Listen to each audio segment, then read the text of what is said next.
बाजी भगवान शिव से विलग होकर अपने शरीर को भस्म किया, हिमालय के यहां जाकर के पार्वती जी के रूप में प्रकट हुए। हिमालय पुत्री पार्वती बाल्यावस्था से ही निरंतर ध्यानस्थ रहना शिव अनुराग में। जब किशोर अवस्था हुई, किसी से कोई संभाषण नहीं करती थी माता जी, हर समय भगवान शिव के ध्यान में निमग्न रहना, कठोर तप करना शुरू कर दिया। जो बिल्व पत्र सूख कर गिर जाते थे, माता जी उसको अपने मुख में रख करके पा लेती। एक बिल्व पत्र, अपर्णा, शरीर सूखने लगा। माता जी का नाम अपर्णा, भारी तपस्या। भगवान शंकर को एकदम बोध हुआ कि सती का जन्म पार्वती के रूप में हिमालय के यहां हो चुका है और वो हमारे लिए कठिन तपस्या कर रही है। तो सप्त ऋषियों को बुलाया और उनसे कहा कि जाओ इनके प्रेम की परीक्षा लो। जानते हैं सब कुछ, जानते हुए भी ये होता है। जैसे लोग कहते हैं भगवान जानते अपने भक्त को, तो परीक्षा क्यों लेते हैं? तो पढ़ाया तो टीचर ने है, तो सालाना परीक्षा तो होगी ही कि तुम क्या पढ़े हो। ऐसे ही तुम्हारे प्रेम की परीक्षा होगी। तुम हरि को चाहते हो या हरि की रची हुई माया को? हरि की हुई रची हुई माया में आकर्षित हो गए तो जीरो आ जाएगा। और हरि की तरफ देखते रहे, माया से बच गए तो नंबर आ जाएंगे। 100 के 100 आते हैं, यहाँ 98-96 नहीं आते। 2 ही चैप्टर हैं, हरि पसंद कर रहे हो या हरि की माया। हर भक्त के सामने आता है तो प्रायः लड्डू ही खाने को मिलता है। बचता वही है जो मामे हुए प्रपद्यन्ते माया में ताम तरंत के, केवल हरि। पार्वती पहि जाई तुम प्रेम परीक्षा लेहु, गिरिहि पेरि पठयहु भवन दूरी करहु संदेहु। हे सप्त ऋषियों, जाओ, हमारी आज्ञा है, पार्वती की प्रेम की परीक्षा लो। यदि पास हो जाए तो उनको तपस्या से निवृत्त करो। बोलो महादेव जी प्राप्त हो जाएंगे। जाओ भवन को चली जाओ, तपस्या की आवश्यकता नहीं। ऋषियों ने जाकर के पार्वती जी को देखा, मानो मूर्तिमान तपस्या विराजमान हो, अस्थिमात्र हुए रहे शरीर, सूखे पत्ते बिल्व के। मुनि बोले, हिमांचल नंदिनी, इतना कठोर क्या प्राप्त करना चाहती हो? किसकी आराधना कर रहे हो? तुम्हारा लक्ष्य क्या है? यदि हम सुनने के अधिकारी हों तो आप कृपा करके बता सकती हैं। पार्वती जी ने कहा, मन बड़ा सकुचाता है आपसे बताने में। आप लोग कहीं मेरी हंसी न उड़ा दें जो मेरा लक्ष्य है।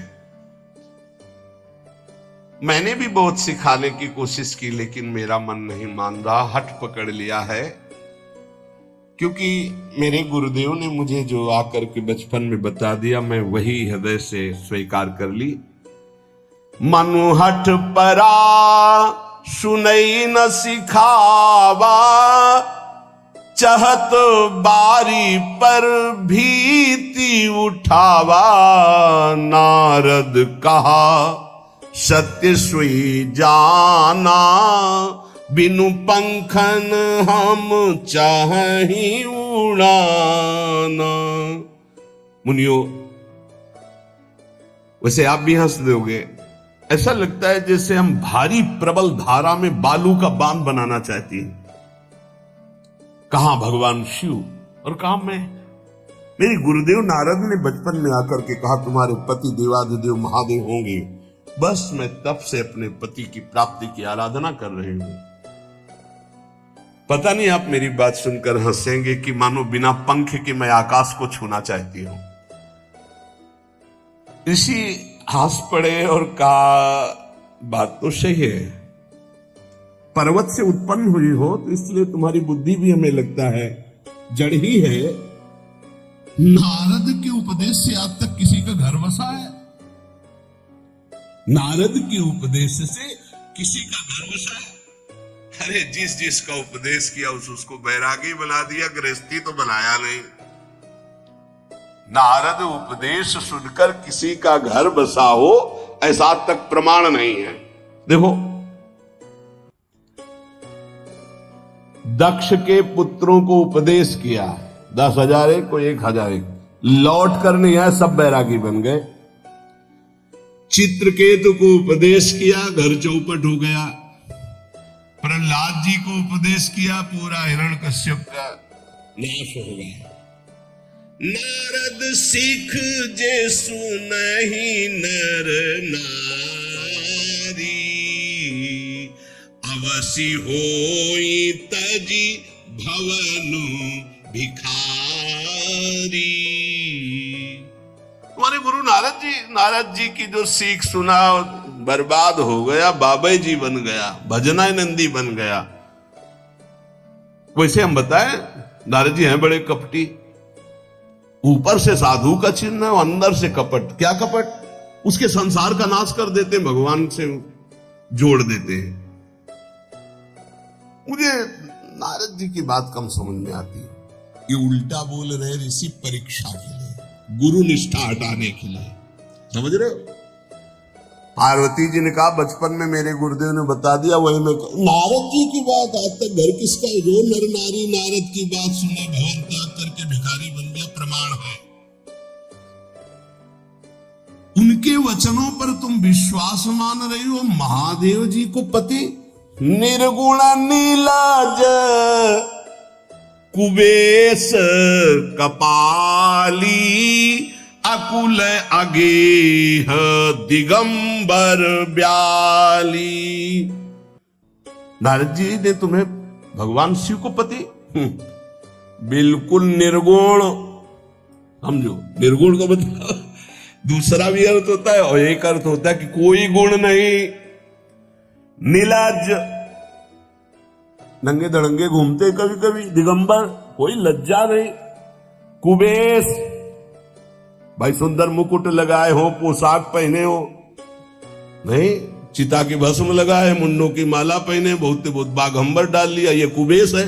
कपाली, मनुष्य के मुंडों की माला। अकुल, आज तक कोई पता नहीं लगा कि किस कुल के हैं महादेव जी, क्योंकि सब कुलों के मूल है, मूल का मूल वही है, उनके मूल कोई है नहीं। आगे एक दीवाल नहीं है, 60,000 योजन का एक बरगद का पेड़ है, उसी के नीचे रहते हैं। 60,000 योजन, 1 योजन 4 कोस, 1 कोस 3 किलोमीटर। कितना बड़ा वटवृक्ष? कैलाश में एक वटवृक्ष जिसके नीचे रहते हैं 60,000 योजन का। 6 ऋतुएं शोभा देती उसी वटवृक्ष के। और कोई घर तो है नहीं महादेव जी के। और आभूषण भूल मत करना, बड़े बड़े विषैले सांपों का आभूषण कोई सोना चांदी नहीं पहनते महादेव जी। हमें लगता है ऐसा दूल्हा के लिए ऐसा तप। नारद जी ने ठग लिया तुम्हें, पागल बना दिया तुम्हें। देवाधिदेव महादेव के सुनो, इन्हीं ने शिक्षा दी थी सती को। ऐसे बौरे पति मिले, आग में जाके शरीर भस्म करना पड़ा। इसलिए हम तुम्हें बता रहे हैं कि बहुत सुंदर दूल्हा हम देख के आए हैं। हम जान गए थे कि तुम तपस्या कर रही हो। हरि का नाम सुना है? बैकुंठ में रहते हैं, बहुत सुंदर हरि है। यदि उनका आप वर्ण कर ले तो सुखी हो जाएंगे। बैकुंठ राजधानी, अब आभूषण उनके क्या कहना, पार्षद सही। ऐसे शिव जो चिता की राख लगाते हैं, सांपों की माला पहनते हैं, मुंडों की माला, सांप का जनेऊ, बाघंबर, हमें तो पसंद नहीं आए। और हमारी बात मान लो, ऐसे के पास स्त्रियां टिक नहीं सकती जिनके घर नहीं, आभूषण नहीं, धन नहीं, कोई भोग सामग्री नहीं, उदासीन, उनको किसी से मतलब नहीं। तो सुनो, हमारा विचार स्वीकार कर लो। अति सुंदर सुचि सुखद सुशीला, गावहि वेद जासु जस लीला, असबरु तुम्हें मिलावब आनी। बहुत सुंदर त्रिभुवनपति, बड़े सुशील गुणवान, जिनका यश वेद गाते गाते अघाते नहीं है, कोई दोष नहीं, सद्गुणों के समुद्र, लक्ष्मीपति, वैकुंठाधिपति। तुम्हें कुछ नहीं करना, हाँ बोलो, वो आएंगे, गरुड़ पे बैठाल के ले जाएंगे, तपस्या करने की जरूरत नहीं। पार्वती जी बहुत हंसी, सुनती भी हंसी कहा वचन भगवान। अच्छा अच्छा अच्छा, आपने ठीक कहा कि पर्वत से हमारा प्रादुर्भाव हुआ है, इसलिए आपको यह भी पता होगा कि पर्वत बहुत हठीला होता है, जहां डटा है वहीं डटा रह सकता है। सुनो, पर्वत से सोना भी उत्पन्न होता है, जो आग में जलाने पर भी अपना तेज बढ़ाता है, घटाता नहीं। तुम मेरे गुरुदेव के प्रति ऐसा बोले कि वो जिसको उपदेश करते हुए उसका घर उजड़ जाता है, तो बसो भवन उजरो नहीं डरो, पर नारद बचन न मैं परिहरऊं। अपने गुरुदेव के एक भी शब्द को मैं नहीं काट सकती, चाहे मेरा जीवन रहे या ना रहे। बसन हमारा और हमारा भवन, हमारा श्रृंगार, हमारा सर्वस्व, ये मिले या ना मिले, पर हमारे महादेव जी मुझे मिले। तुम आभूषणों की, वसन भूषण की बात कर रहे हो, ग्रह की बात कर रहे हो, पद की बात कर रहे हो। गुरु के वचन प्रतीति न जेहि, सपने हूं सुगम ना सुख सिद्धि तेहि। एक बात तुम्हें बता दूं सप्तऋषियों, जिसे अपने गुरुदेव के वचनों पर विश्वास नहीं, गुरुदेव का भरोसा नहीं, उसे कभी कोई सुख और सिद्धि कदा प्राप्त ही नहीं हो सकती। महादेव अवगुण भवन विष्णु सकल गुण धाम, जय कर मनुरम जाहि संते ही सन काम। आपने बताया कि महादेव में कोई गुण नहीं है और विष्णु समस्त सद्गुणों के धाम है, मैं मानती हूं, लेकिन मेरा मन महादेव जी से रम गया है। अब तो केवल महादेव जी, पहले मिलते हो सलाह करते तो तुम्हारी बात सुनती, अब तो गुरुदेव नारद जी ने जो उपदेश किया वही मैं करूंगी। अब मैं जन्म संभुहित हारा, को गुण दूषण करे विचारा। ये इष्ट निष्ठा होनी चाहिए। अब तो हमारा जन्म आराध्य देव के लिए, अब कौन गुण दोष का चिंतन करे। जन्म कोटि लग जगर हमारी, बरऊ संभुनता रहूं कुमारी। करोड़ जन्म लूंगी, अगर इस जन्म में महादेव जी ने मिले तो करोड़ जन्म लूंगी, हर जन्म तप करूंगी, पर हमारे प्रीतम होंगे महादेव, पति होंगे महादेव। तजौ न नारद कर उपदेशु, आपु कहाई सत बार महेशु। हजार बार आकर के, सैकड़ों बार आकर महादेव जी भी कहें कि अपने गुरुदेव के वचन छोड़ दो, तो मैं अपने गुरुदेव के वचनों का त्याग करने वाली नहीं। आप जा सकते हैं, बहुत जगत में कुंवारी कन्याएं और कुंवारे वर हैं, उनका ब्याह करा दीजिए। मेरी तो केवल एक ही बात रहेगी, हर जन्म महादेव जी के लिए। समस्त सप्तऋषियों ने साष्टांग दंडवत की और कहा, जगदम्बा आप नित्य शिव की अर्धांगिनी, भगवान शिव ने ही मुझे भेजा था आपकी परीक्षा के लिए। जाओ, भगवान शिव सब जान रहे हैं, ब्याह पक्का, अब आपको तप करने की जरूरत नहीं है। तुम माया भगवान शिव, सकल जगत पितुमात, नाई चरण सिर मुनि चले, पुनि पुनि हर्षत गात। प्रणाम करके सप्तऋषि गए हिमांचल से, कहा सादर अपनी कन्या को लिवा लाओ और ब्याह की तैयारियां शुरू करो। महादेव जी ब्याह के लिए पहले से ही राजी हैं और समस्त देवता ब्रह्मा जी आदि उनके पास जा रहे हैं प्रार्थना करने के लिए।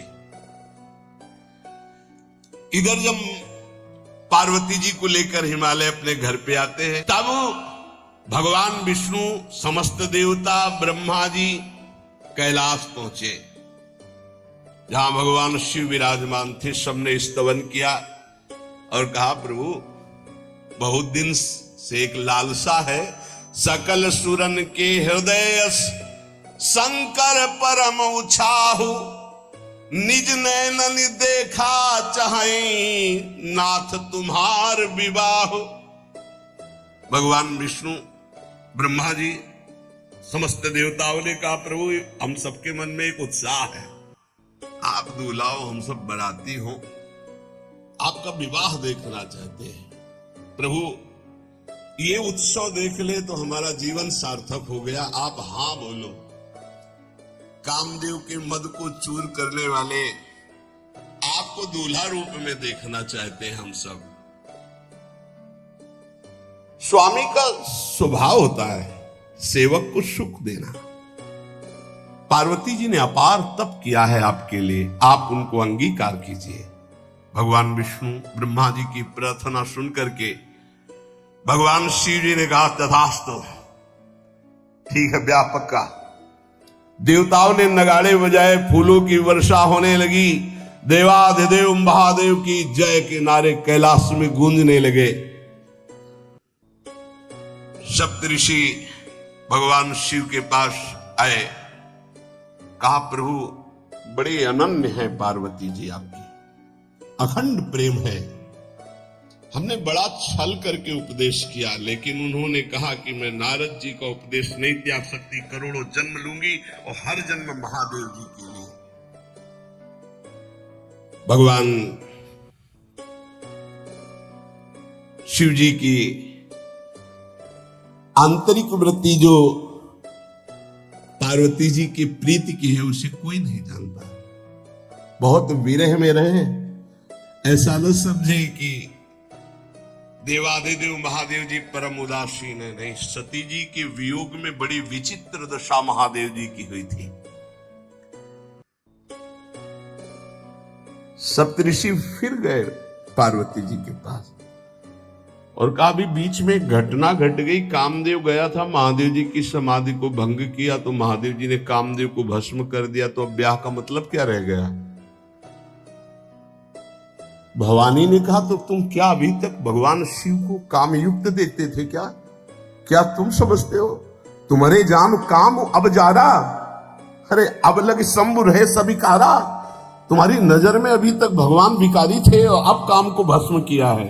अरे हमने भगवान शिव की आराधना की, हमरे जानी सदा शिव जोगी, अज अनवद्य अकामो अभोगी। मैंने तो शिव को सदा ही योग संपन्न ब्रह्मबोध देखा है।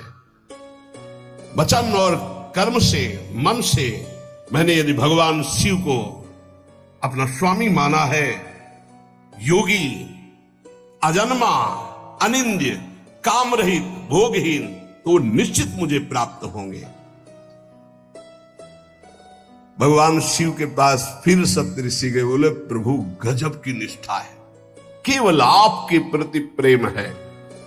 ब्रह्मा जी ने लगन रची, सप्तऋषियों को बुलाया और कहा ब्याह दोनों तरफ, ये लड़की पक्ष की लगन, ये वर पक्ष की लगन।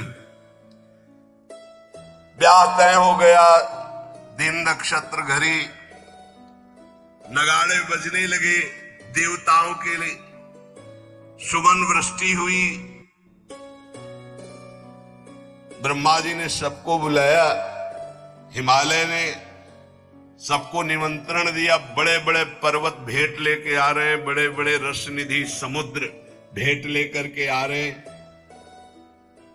वहां भोजन पान के लिए हिमालय के पास कोई कमी थोड़ी थी, रस की नदियां बह रही थी, विविध प्रकार के रस, विविध प्रकार के फल, विविध प्रकार के भोग वहां सब व्यवस्थित किए जा रहे हैं।